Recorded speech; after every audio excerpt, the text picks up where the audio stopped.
Paris Olympic में 100 ग्राम बड़े वजन से डिस्क्वालीफाई हुई हरियाणा की रेसलर विनेश फोगाट विधानसभा चुनाव लड़ सकती है। उन्होंने रविवार को रोहतक में इसके संकेत दिए हैं। यहाँ सर्वखाप पंचायत के सामने सम्मान समारोह में विनेश ने कहा कि अब लड़ाई खत्म नहीं बल्कि शुरू हुई है। राजनीति के जानकार विनेश के इस कथन के मायने चुनाव लड़ने के संकेत देने के रूप में ही निकाल रहे हैं। इसके साथ ही विनेश झज्जर के दिगल में भी पहुंची, वहां भी खाप ने उन्हें सम्मानित किया। इस दौरान मीडिया से बात करने से पहले ही कह दिया गया कि चुनाव को लेकर कोई सवाल नहीं पूछेगा। वहीं कुछ दिन पहले विनेश ने पूर्व सीएम भूपेंद्र हुड्डा से मुलाकात भी की है। उससे पहले से चर्चा है कि वह कांग्रेस की टिकट पर चुनाव लड़ सकती है। अगर ऐसा हुआ तो विनेश और चचेरी बहन दंगल गर्ल बबीता फोगाट में चरखी दादरी सीट पर मुकाबला हो सकता है। बबीता इस समय बीजेपी में है। वहीं रोहतक में सर्वखाप पंचायत ने विनेश को गोल्ड मेडल देकर सम्मानित किया। सर्वखाप का किसी भी व्यक्ति को सम्मान के रूप में दिया गया यह पहला गोल्ड मेडल है और यह सम्मान विनेश को मिला है। नांदल खाप के प्रधान ओम प्रकाश नादल ने बताया कि यह मेडल सोने का है। इसका वजन करीब 5 तोले और कीमत करीब 3.25 लाख रुपए है। इस पर ओलंपिक के लोगों के साथ सर्वखाप भी लिखवाया गया है। विनेश फोगाट ने कहा, मुझे आज भी याद है कि जब हम धरने पर बैठे थे तो सब लोग हमारे साथ खड़े थे। सबसे पहले यही डर होता है कि अगर मैं किसी के खिलाफ आवाज उठाऊंगी तो शायद मेरा परिवार मुझे डांट मारेगा। हम ऐसे दरिंदे के सामने बोलने तक की हिम्मत नहीं जुटा पाए। जब हमें हिम्मत मिली और जब पता लगा कि पूरा परिवार हमारे साथ है तो आज भी हम विश्वास के साथ लड़ रहे हैं। हमें हराने वाला कोई नहीं है। सच की हमेशा जीत होती है। मैं बताना चाहूंगी कि लड़ाई अभी खत्म नहीं, लड़ाई तो अभी शुरू हुई है।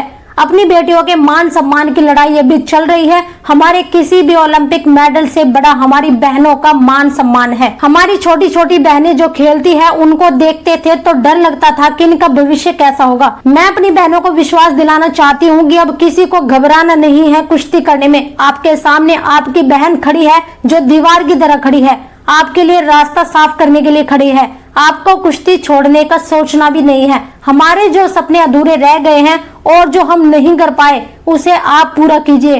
आपको हमसे भी आगे जाना है। गोल्ड मेडल मिलने के कार्यक्रम में जब विनेश फोगाट ने अपने माता पिता का नाम लिया तो वह भावुक हो गई। उन्होंने कहा, मेरे पापा आज जो नहीं है बहुत खुश होंगे। उनकी बेटी सिर्फ उनकी बेटी नहीं है बल्कि पूरे भारत की बेटी है। विनेश ने कहा, मैं अपनी माँ का बहुत धन्यवाद देना चाहूंगी। उन्होंने अपनी मेहनत, हिम्मत और संघर्ष से मुझे इतना ताकतवर बना दिया है कि आज मैं किसी भी संघर्ष या स्थिति से निकलूंगी तो हार कर नहीं निकलूंगी। विनेश फोगाट ने भावुक होते हुए कहा, मैं खुद को बहुत बदकिस्मत मान रही थी। सोच रही थी कि मेरी किस्मत खराब है, लेकिन मुझे यहाँ बहुत सम्मान मिला।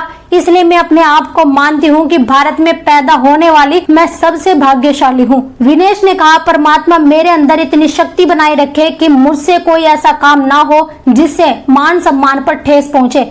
मेरे जैसी हजारों बहनों का हौसला बढ़ता रहे।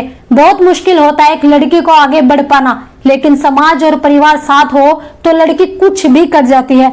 आप सबके घर में जितनी भी बेटियां हैं उन्हें आगे बढ़ाइए। विनेश फोगाट से जब मीडिया ने पेरिस ओलंपिक में 100 ग्राम वजन अधिक बताकर डिस्क्वालीफाई करने के बारे में पूछा गया तो उन्होंने कहा कि वह अभी इस पर बात करने की स्थिति में नहीं है। इसके बाद जब उनसे पूछा गया कि वह कुश्ती दोबारा लड़ेगी तो उन्होंने कहा कि अभी वह इस निर्णय को लेकर कुछ नहीं कह सकती। विनेश फोगाट को सर्वखाप से यह सम्मान अपने जन्मदिन पर मिला। पेरिस ओलंपिक में 100 ग्राम वजन अधिक होने के कारण डिस्क्वालीफाई घोषित होने के बाद सर्वखाप ने उन्हें सम्मानित करने का फैसला लिया था। इसे लेकर विभिन्न खापों की बैठक हुई। इसके बाद तय हुआ कि विनेश के जन्मदिन यानी 25 अगस्त को उन्हें सम्मानित किया जाएगा। इधर चर्चा है विनेश फोगाट विधानसभा चुनाव लड़ सकती है। बीते शुक्रवार को वह नई दिल्ली में हरियाणा के पूर्व मुख्यमंत्री भूपेंद्र सिंह हुड्डा से भी मिली। हालांकि कांग्रेस में शामिल होने के सवाल पर हुड्डा ने कहा था कि यह काल्पनिक सवाल है। एथलीट सिर्फ एक पार्टी के नहीं होते, वे पूरे देश के होते हैं। अगर कोई पार्टी में शामिल होता है तो आपको पता चल जाएगा। हुड्डा ने कहा था कि विनेश के साथ अन्याय हुआ है, उन्हें उचित सम्मान मिलना चाहिए, उन्हें राज्यसभा में मनोनीत किया जाना चाहिए। गौरतलब है कि विनेश ने पेरिस ओलंपिक में 50 केजी फ्री स्टाइल कुश्ती कैटेगरी के फाइनल में जगह बनाई थी, लेकिन 7 अगस्त को फाइनल खेलने से पहले 100 ग्राम वजन अधिक पाए जाने पर उन्हें डिस्क्वालीफाई कर दिया गया था। फाइनल तक पहुँचने के लिए विनेश ने दुनिया के कभी न हारने वाले पहलवानों को भी पटखनी दी थी। इसके बाद विनेश फोगाट ने कुश्ती से संन्यास का ऐलान कर दिया। इसे लेकर उन्होंने सोशल मीडिया पर पोस्ट भी डाली थी। उसमें लिखा था, माँ कुश्ती मेरे से जीत गई, मैं हार गई, माफ करना आपका सपना, मेरी हिम्मत सब टूट चुके हैं, इससे ज्यादा ताकत नहीं रही अब। अलविदा कुश्ती 2001 से 2024, आप सबकी हमेशा ऋणी रहूंगी। विनेश फोगाट पेरिस से 17 अगस्त को भारत लौटी। इसके बाद एयरपोर्ट से लेकर उनके गांव बलाली तक 125 किलोमीटर लंबा रोड शो निकाला गया। इस रोड शो में कांग्रेस सांसद दीपेंद्र सिंह हुड्डा भी शामिल हुए थे। जगह जगह विनेश का ग्रैंड वेलकम किया गया था।